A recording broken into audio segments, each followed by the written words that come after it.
Täällä sitä taas istutaan lempiravintolassamme hummereita odottamassa. Kaikki on hienosti, eikö vain kultaseni? Onhan meidän elämässä kaikki tavallaan hyvin joo. Huomaatko kuitenkin jotain puuttuvan? Mitä tarkoitat hunajapullani? Meillähän on kaikkea mitä kuvitella saattaa ja parisuhteemme toimii kaikilla osa-alueilla, vai toimiiko sittenkään? Nimenomaan. Toimiiko? Mielestäni meidän seksielämämme on vuosien saatossa muuttunut aika kaavamaiseksi ja jopa tylsäksi.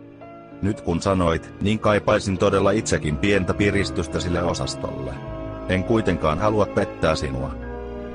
Minäkään en halua pettää sinua, mutta kuulin ystävättäreltäni, että hän oli saanut oman parisuhteensa uuteen kukoistuseen parin vaihdon avulla.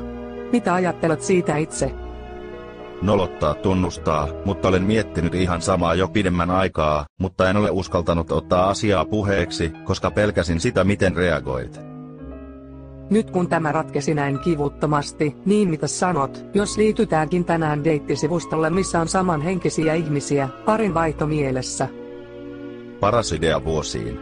Tiedän jo paikankin mistä on hyvä lähteä liikkeelle. Sivuston nimi on netissä yhdellä toisella sivustolla, mikä minulla on kirjanmerkeissä. Asia on sovittu. Syödään hummerimme ja aloitetaan uusi yhteinen harrastuksemme jälkiruokana.